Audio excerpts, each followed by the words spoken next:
방학을 얼마 앞둔 시점에 한 선생님이 어느 학부모로부터 연락을 받았다고 합니다. 그 학부모는 굉장히 격양된 목소리로 이렇게 따져 물었다고 합니다. 아니, 도서관에서 빌린 책을 그냥 반납하면 될 일이지 왜 우리 아이가 새 책 사서 반납해야 합니까? 학교 방침이 그렇습니까? 라고 항의했다고 합니다. 당황한 선생님은 무슨 말일까 당황해서 곰곰이 생각해 보았다고 합니다. 내가 학생들에게 뭐라고 안내했더라?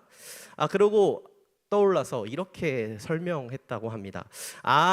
일주일 후면 여름방학이니 도서관에서 책을 빌린 친구들은 사서 선생님께 반납하라고 했습니다. 학생이 사오는 게 아니고요. 도서관 사서 선생님께 반납하면 됩니다. 사서 선생님께 반납하라는 내용을 왜 내가 사서 반납해야 하느냐 잘못 이해한 것이었죠.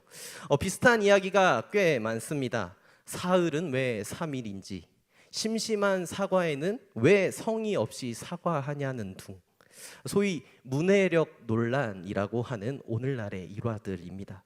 현대인들의 문해력이 왜 떨어졌는가 그 원인으로 코로나를 제시하기도 하고요. 현대인의 줄어든 독서량을 이야기하는 예도 있습니다.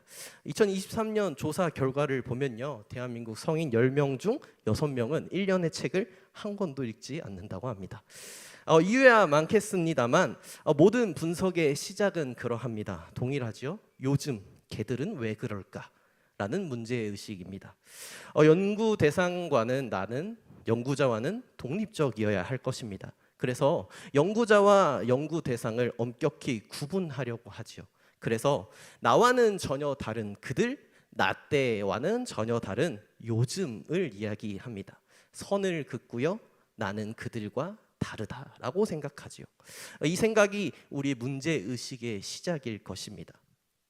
때문에 현대인의 문해력을 이야기하기 전에 한 사람의 이야기, 나와는 전혀 다르다라고 여기는 그들의 이야기를 읽는 나의 문해력은 어떠한가 하고 질문해 보고 싶습니다.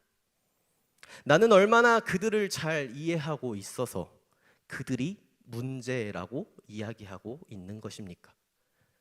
그들의 삶을 얼마나 잘 이해하고서 그런 말을 하고 있을까요? 아니, 이해해 보려는 노력은 해 보았을까요? 정현종 시인이 있습니다. 방문객이라는 시인데요. 한 사람을 이해한다는 것이 어떤 의미일까? 시인은 이렇게 이야기합니다. 부족한 낭송 해보겠습니다. 방문객 정현종. 사람이 온다는 건 실은 어마어마한 일이다.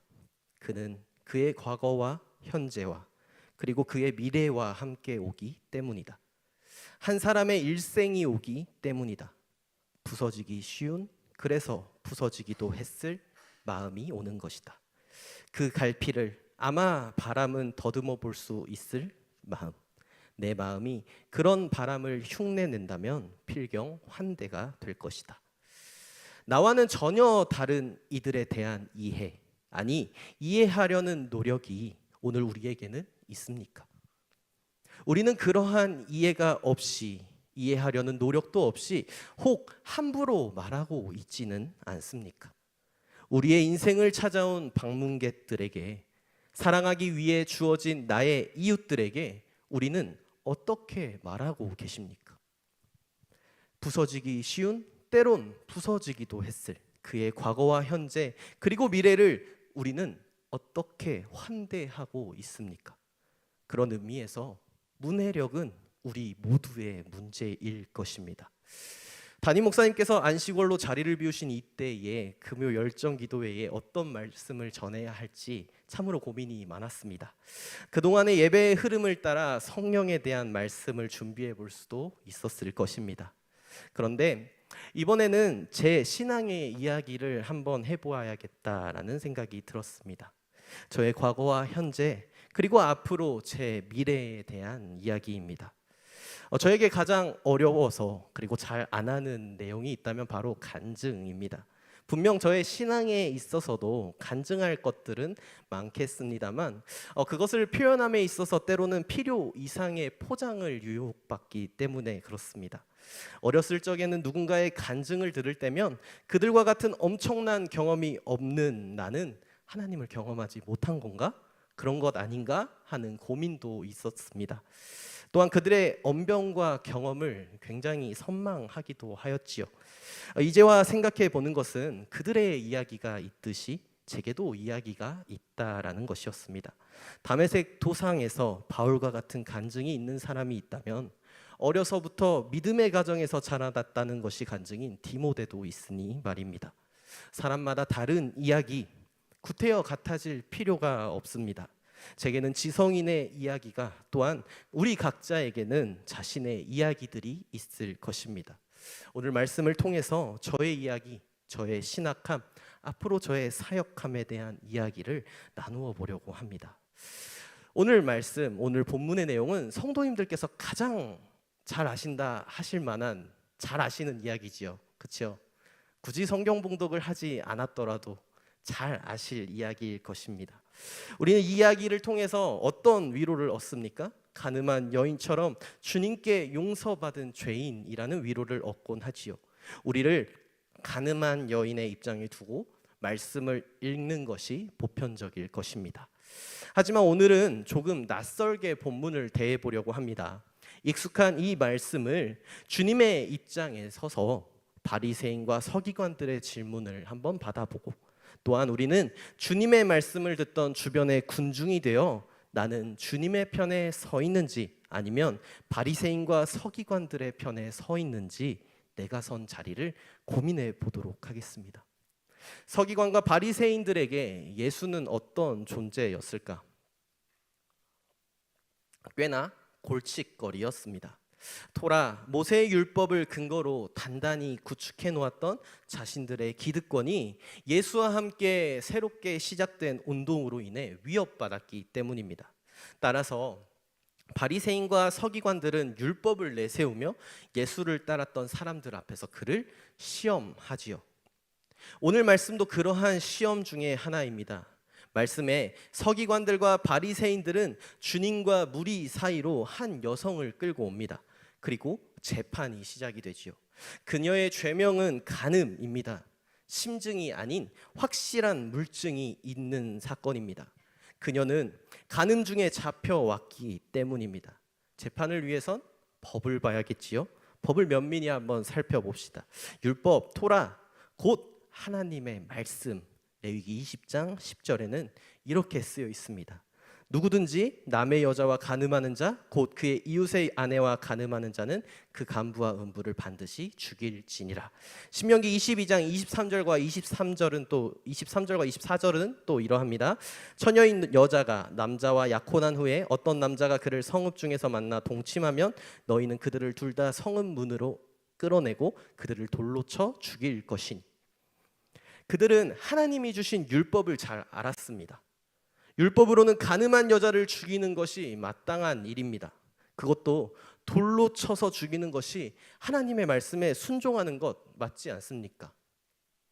어떻게 말씀하시겠습니까? 맞지 않나요? 그래서 오늘 주님을 따르는 많은 사람들 앞에서 주님을 시험하기 위해 이렇게 질문하고 있는 것입니다. 모세는 율법에 이러한 여자를 돌로 치라 명하였거니와 선생은 어떻게 말하겠나이까? 예수여, 당신은 어떻게 말하겠습니까? 어떻게 말하겠습니까? 말씀에서 주님께 던져진 이 질문은 오늘날 세상이 우리를 향해 던지는 질문과도 같습니다. 바리새인들과 서기관들이 음행 중에 잡힌 여인을 주님 앞에 끌고 왔듯이 세상은 오늘날 교회에, 우리 앞에 이러한 여인을 끌고 오고 있습니다. 신앙이 없는 사람이 죽는다면 어떻게 되는 것입니까? 자살로 죽은 사람이라면요, 자신의 성 정체성에 혼란을 겪고 있던 중에 죽었다면요. 네, 지금 여러분들 마음에 드는 생각대로요, 저도 단언할 수 있었습니다. 죄인이라 하겠지요. 그리스도인인 우리는 죄에 대해 단호한 태도를 보여야 할 것이 당연한 일입니다. 그래야만 하고요, 저도 그랬습니다. 하지만 제게 주어진 한 사건이 이 질문에 대한 답을 한 번 더 고민해 보게 하였습니다. 제 친구 한 명을 소개하는데요. 고등학교 3년을 함께 했던 친구입니다. 고등학교 3년간 함께 공부했고요. 전주에서 서울로 얼마나 친했던지 가장 비슷한 이름의 학교에 진학했습니다. 저는 서울시인데 그 친구 서울대. 비슷하지요? 한 가지 그 친구에게는 신앙이 없었습니다. 중학교까지는 성당에 다녔지만 그마저도 고등학교 와서는 다니지 않았었습니다. 그럼에도 저와 친한 친구였기 때문에 만날 때마다 교회를 다녀보라라고 권하긴 했지요. 제가 전도사니까, 신학생이니까. 내 친구인데 다녀야지 않겠니? 그런데 여러분, 혼자서 교회에 처음 나가는 것이 얼마나 어려운지 아마 아실 것입니다. 그때에는 제가 서울에서 사역하던 시기가 아니었기 때문에 적극적으로 권면해 보지는 못하였습니다.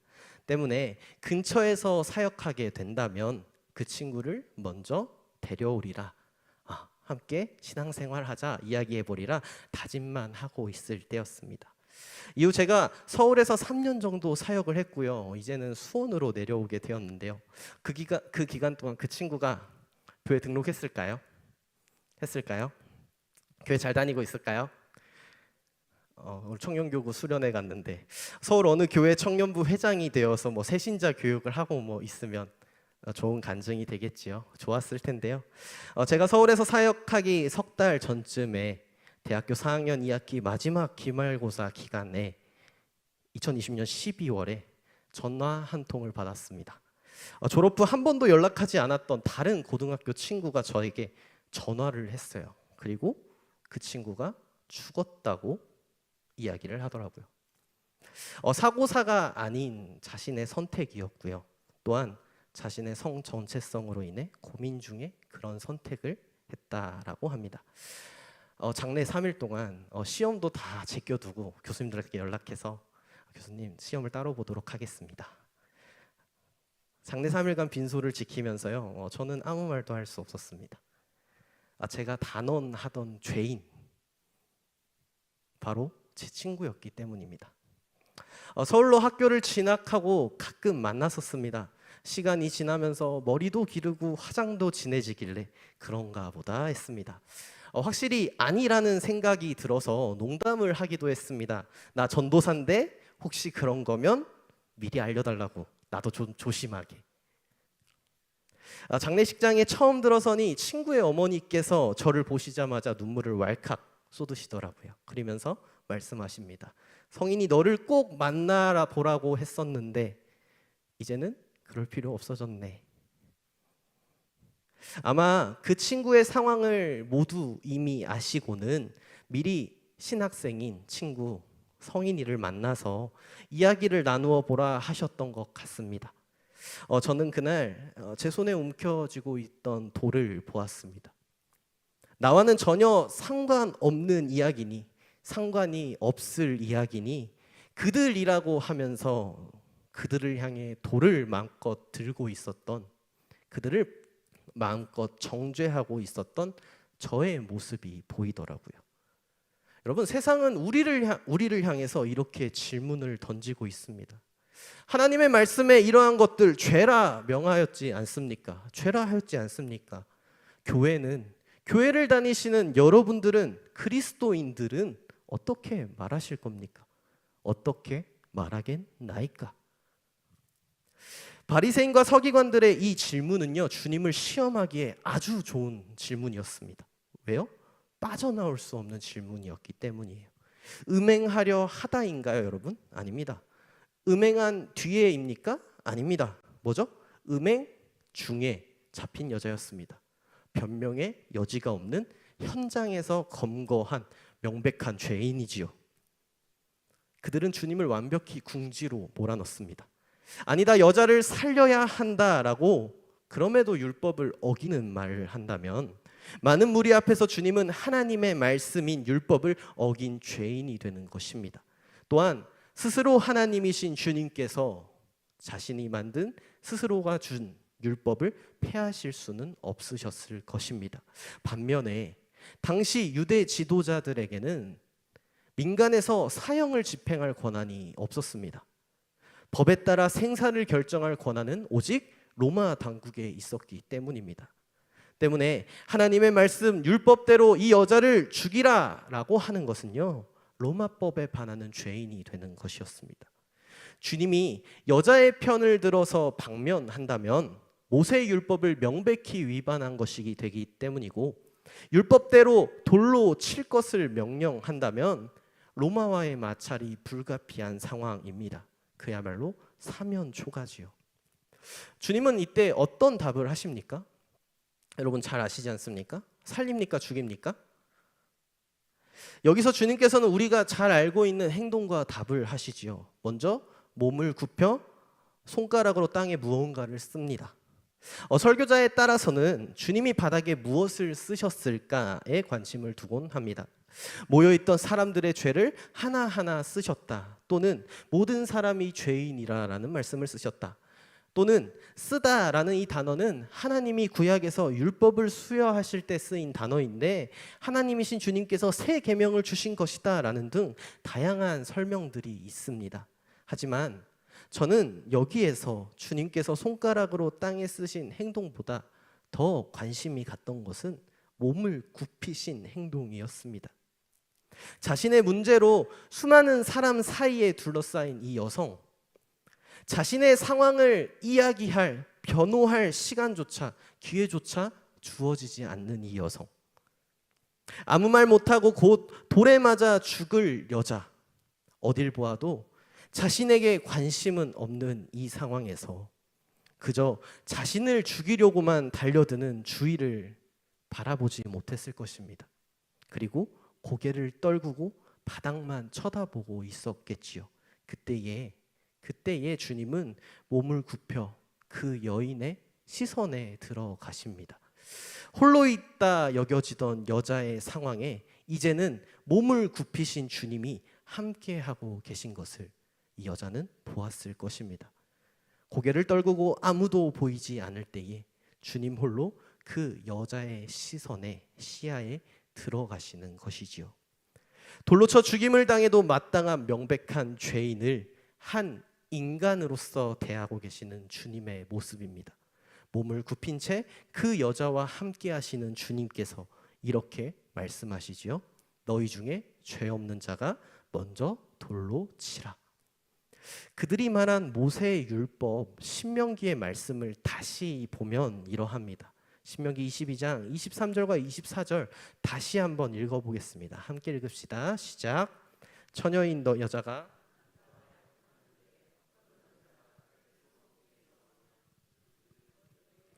둘 다 성읍문으로 끌어내고 그들을 돌로 쳐 죽일 것이니 네, 여기까지 읽으시면 되겠습니다.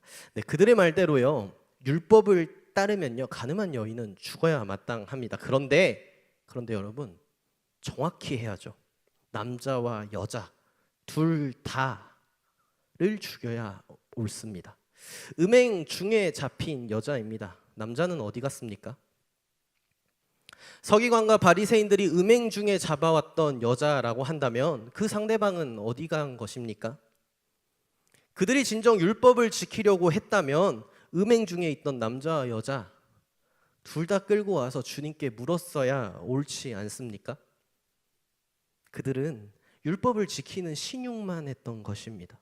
율법을 주신 하나님의 뜻은 지키지 않았습니다. 율법의 정신 또한 사랑입니다. 그런데 그 사랑은 온데간데 없고 하나님의 말씀을 근거로 지금 불의를 행하고 있는 것입니다.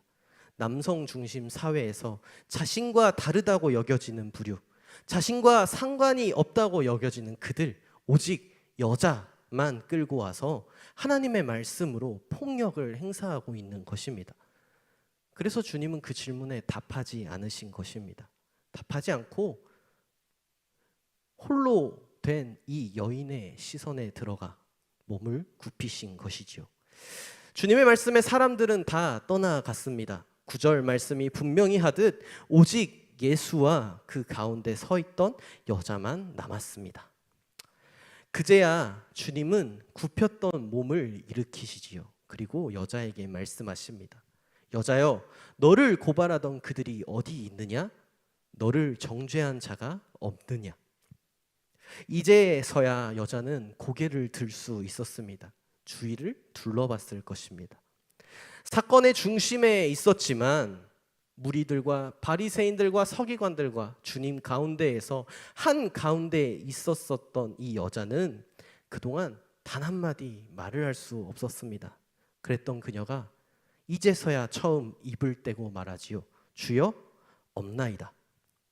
주님이 어떻게 답하시죠? 나도 너를 정죄하지 아니하노니 가서 다시는 죄를 범하지 말라. 주님께서는 이 죄인이지만 이 여자의 인간성만큼은 회복하고 계시는 것입니다. 아무 말 못하고 살아있지만 죽은 것과 같은 이 여인을 일으켜 세우십니다. 그것이 주님께서 여자의 간음을, 죄를 허락하신 것입니까? 인정하신 것입니까? 아닙니다. 주님께서는 분명 여자의 일을 죄다라고 말씀하셨습니다. 확실히 말씀하시지요. 다시는 가서 죄를 범하지 말라고요. 여자의 죄는 말씀하셨지만 다만 그녀를 죄인이라 정죄하지는 않으셨던 것입니다. 오직 사랑이 필요한 또 하나의 인간으로서 그녀를 대했던 것입니다. 여러분, 오늘 서기관과 바리새인들이 찾아오기 전에 있던 많은 무리들은요, 왜 모여 있었습니까? 주님의 말씀을 듣기 위해 모여 있던 자들이었습니다. 그런데 마지막에 남아있는 이들을 한번 보시기 바랍니다. 누가 남아있습니까? 누가 남아있습니까? 아무도 없습니다. 오직 주님과 여자뿐이지요. 주님의 말씀을 듣고자 모였던 수많은 무리들은요, 이제 없습니다. 주님을 쫓았던 많은 이들도, 주님의 말씀을 들었던 이들도 서기관과 바리새인들의 말에 동조했던 것이었습니다. 그래서 그들도 양심의 가책을 느껴 나갔던 것입니다. 우리가 정말 주님을 잘 믿고 잘 따른다라고 자신하고 계십니까? 나는 정말 그리스도인이라고 자신하십니까? 죄는 미워하지만 죄인은 사랑하고 계십니까? 저도 제 친구를 향해 돌을 들었었습니다. 장례를 치르는 사흘 동안, 그리고 마지막 친구의 무게를 나눠질 때까지 저는 고민했습니다. 그리고 그 친구의 화장이 시작되고 친구의 부모님께 마지막 인사를 드리며 정중하게 여쭤보았습니다. 제가 기도를 해드려도 되겠느냐고. 아시겠지만 제가 전도사지 않냐고. 그러한 마음이 제게 생긴다고. 친구의 마지막을 함께 하였던 친구들 다 고등학교 때 기독 동아리 같이 했던 친구들인데 그 친구들과 함께 부모님의 손들을 잡고 함께 손을 모아서 기도했습니다. 그리고 친구를 향해 돌을 들었던 제 모습들을 돌아보면서 한참을 함께 울었습니다. 저는 그날 음행 중에 잡힌 여자와 함께 계셨던 주님께서도 그 자리에 손을 함께 얹으시고 함께 울고 계셨으리라 생각합니다. 그 친구가 제 신학함에 있어서 가장 큰 전환점이 되어준 친구입니다. 고등학교 3학년 때 있었던 신학대학 진학을 앞두고 일어났던 세월호 참사와 오늘 나누었던 신학교 4학년을 마칠 즈음 경험한 친구의 죽음, 그리고 신학대학원을 다니던 중에 모교의 동생을 포함해 많은 이들이 죽었던 이태원의 일까지 모든 것이 저의 이야기가 되었습니다. 우리가 하나님을 믿는다는 것, 누군가를 정죄하기 위함이 아닙니다. 나와 전혀 다른 그들이요, 세상이요, 우리가 그들과 특별히 다르지는 않습니다. 바울 사도는 이를 분명히 이렇게 말하지요. 우리는 모두 죄인입니다. 그러나 우리가 의롭다 하심을 입은 것은 오직 예수 그리스도를 통해서입니다. 그동안 오늘 본문을 통해 여러분 얼마나 많은 감사와 은혜를 누리셨습니까? 감사와 은혜를 받으셨습니까? 죄인된 나를 위해 오신 주님, 죄인인 나의 모습 그대로를 받아주신 주님, 얼마나 감사한 일입니까? 그렇게 그 은혜, 이 본문을 통해 많이 누리시지 않으셨습니까?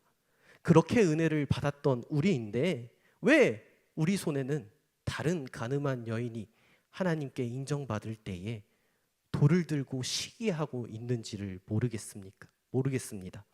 우리는 우리가 받았던 그 은혜를 기억하며 실천하고 있습니까? 가늠한 여인과 함께 하시려 몸을 굽히셨던 주님의 그 마음, 과연 오늘 우리에게는 있으십니까? 주님을 따르는 우리는요, 세상을 살아가야 합니다. 돌을 들고 세상에 쳐 죽일 것은 없는지 돌아보는 것이 아닙니다. 바리새인들과 서기관들처럼 하나님의 말씀으로 폭력을 행사하지 맙시다. 그렇지만 세상이 악하지요. 맞습니다. 우리 또한 그 악한 세상에 있습니다. 우리 또한 여전히 그 악한 세상을 살아가는 죄인이지 않습니까? 우리가 이 악한 세상을 살아가는 방식은, 그리스도인으로서 살아가는 방식은 세상에 선을 긋는 삶이지 세상에 돌을 던지는 삶이 아닙니다. 죄는 미워하되 정죄하지 않고 사람만큼은 사랑할 수 있어야 합니다. 주님이 나를 그렇게 품으셨지 않습니까? 나와 전혀 다른 부류, 우리의 우월감으로 멸시하는 그들에게도 그들의 이야기가 있습니다. 우리의 문해력은 그들의 이야기를 들어주는 데에서 시작해야 할 것입니다. 기독교가 소리를 내는 문제들 있지요. 사회의 문제들 분명 있습니다. 죄에 대해서 단호한 태도를 가지시는 것 분명히 좋습니다. 낙태요? 죄입니다. 소중한 생명을 보호해야 한다고 우리는 크게 외쳐야 할 것입니다. 그렇지만 그들이 어렵게 낳은 한 부모 가정의 아이들에 대해서, 또한 버려지는 아이들에 대해서도 동일한 크기의 목소리를 내고 있느냐라는 것입니다. 자살이요, 죄입니다. 그렇다면 그들이 왜 그러한 선택에 이르렀는지 사회와 그리스도인들의 책임은 없는 것입니까? 한 사람의 일탈입니까? 참된 사랑을 알지 못하고 잘못된 곳에서 사랑을 찾는 이들 어떻습니까? 동성애에 대해서 우리가 목소리를 높이는 만큼 우리는 그들이 먼저 참된 사랑을 경험할 수 있도록 다가가 본 적이 있습니까? 나와는 다른, 전혀 다른 그들이라고 여기면서 다가갈 생각 안 하지 않았습니까? 그들이 찾아오지 않았던 탓입니까? 그들이 교회만 왔다면 달라졌을 일입니까? 그들이 복음을 듣지 않아서입니까? 우리와 상관없는 일이라고, 나와는 상관없는 그들이라고 생각한 것부터 우리는 이웃 사랑에 실패한 것일 수 있습니다. 하나님이 인간이 되셨다는 고백이 있는 한 기독교는 문제의 책임을 지고 찾아가야 하는 종교입니다. 기독교는 찾아감의 종교이지 기다림의 종교가 아닙니다. 낮아짐의 종교이지 높아지려는 종교가 아닙니다. 사랑의 종교이지 정죄의 종교가 아닙니다. 나와는 전혀 상관없는 일이라 여기며 정죄하는 목소리를 내기보다 그들의 이야기에 귀를 기울이고 그들이 그 죄를, 아픔을 이겨낼 수 있도록 함께 해야 하는 것이 그리스도인들이 가야 할 길 아닐까요? 우리와는 전혀 다르다고 생각하는 그들을 향한 돌을 내립시다. 그녀의 시선에 들고자 자신의 몸을 굽힌 주님처럼 우리도 정죄를 멈춥시다. 예수 그리스도의 사랑을 보여줍시다. 우리는 주님을 따라 가늠한 여인과 함께 서 있습니까? 아니면 바리새인과 서기관들의 선동을 따라서 하나님의 말씀이라며 돌을 들고 서 있습니까? 여러분, 세상은 우리에게 질문합니다. 그리스도인들 어떻게 말하겠습니까? 교회는 어떻게 말하실 겁니까? 이 일에 대해서 교회는 무슨 이야기를 하실 것입니까? 여러분, 어떻게 말씀하시겠습니까? 저도 열심히 그 답을 쫓아 살아가려 노력하고 있습니다. 제 신학함은 바로 여기에 있습니다. 예수 그리스도를 알아가고 알게 하신 그리스도를 따라 살아가는 것, 어려운 길을 쫓아가는 것과 포기하는 것은 큰 차이가 있듯 그래도 한 걸음 한 걸음이라도 따라 걸어가려 합니다. 그 주님께서 우리 삶 한복판에 오셨습니다. 하나님께서 친히 죄인된 인간의 몸으로 오셨습니다. 하나님께서 자기 몸을 굽혀 친히 낮아지셨습니다. 우리의 죄를 미워하시는 분이시겠지만 죄인된 우리만큼은 사랑하시는 분이십니다. 여러분, 우리도 그 길을 따라 함께 가야 합니다. 가늠한 여인과 함께 남아 있을 수 있어야 합니다. 주님이 그러하셨듯 낮은 곳으로 우리의 몸을 굽혀 그들의 이야기를 들을 수 있어야 합니다. 여러분, 죄를 향해는 분명 단호합시다. 다만 그들이 또한 우리가 사랑해야 할 이웃임을 잊지 맙시다. 부족한 저는 주님이 계신 그 낮은 곳을 향해 함께 가려 합니다. 사랑하는 수원교회 성도님들, 한 걸음 한 걸음 주 예수와 함께 주님이 계신 낮은 곳을 향해 함께 몸을 굽혀 보시지 않으시겠습니까? 오늘 본문은요, 요한복음 8장을 시작하는 이야기입니다. 이야기의 끝에서 양심의 가책을 느낀 사람들이 돌을 땅바닥에 내버려 두고 갔는지 아니면 챙겨서 가지고 갔는지는 나오지 않습니다. 그런데요, 사람들이 누군가를 향해 이 돌을 다시 드는데요, 8장의 끝자락에 가서 다시 나옵니다. 이제 그 돌은 우리의 주님을 향해서 들려집니다. 8장 59절입니다. 그들이 돌을 들어 치려 하거늘 예수께서 숨어 성전에서 나가시니라. 우리 손에 돌을 내려놓지 못한다면요, 그 돌은요 주님을 향하게 될 것입니다. 나의 생각과 다르다며, 나의 뜻과 다르다며 주님을 돌로 들어 치려 할 것입니다. 만약 나를 돌아보고 누군가를 정죄하려는 이 돌을 내려놓는다면요, 주님과 함께 하신다면요, 세상은 주님께, 또한 주님과 함께 하려는 우리를 향해 우리를 치려 돌을 들고 쫓아올 것입니다. 여러분, 주님께 돌을 던지는 사람이 되시렵니까? 아니면 주님과 함께 돌을 맞을지언정 주님과 함께 하는 사람이 되겠습니까? 시작에 나누었던 정현종 시인의 시가 저는 이렇게 읽히더라고요. 사람이 온다는 건 실은 어마어마한 일이다. 그는 그의 과거와 현재와 그리고 그의 미래와 함께 오기 때문이다. 한 사람의 일생이 오기 때문이다. 부서지기 쉬운, 그래서 부서지기도 했을 마음이 오는 것이다.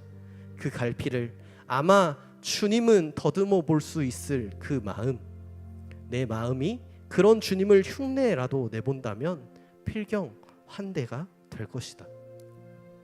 주님이 우리를 품으신 그 사랑으로 이웃을 환대할 수 있는 저와 여러분 되시기를 축복합니다. 우리의 마음이 그런 주님을 흉내라도 내본다면 우리의 이웃을 향한 사랑이 진정한 환대가 될 것입니다. 말과 혀로만 사랑함이 아닌 진정 행함과 진실함으로의 사랑, 주님의 마음을 품고 살아가는 저와 여러분 되시기를 소망합니다. 우리에게 주어진 우리의 이웃들을 사랑하며 나아갑시다. 내가 먼저 그 사랑을 받았듯이 사랑하기 위해 주어진 나의 이웃들을 돌아봅시다. 혹 나의 손에 돌을 들고 정죄하고 있었노라면 그 돌 내려놓고 주님과 같이 몸을 굽혀 낮아집시다. 그들과 함께 봅시다. 모든 지각에 뛰어난 하나님의 평강이 그리스도 예수 안에서 우리의 마음과 생각을 지키실 것입니다.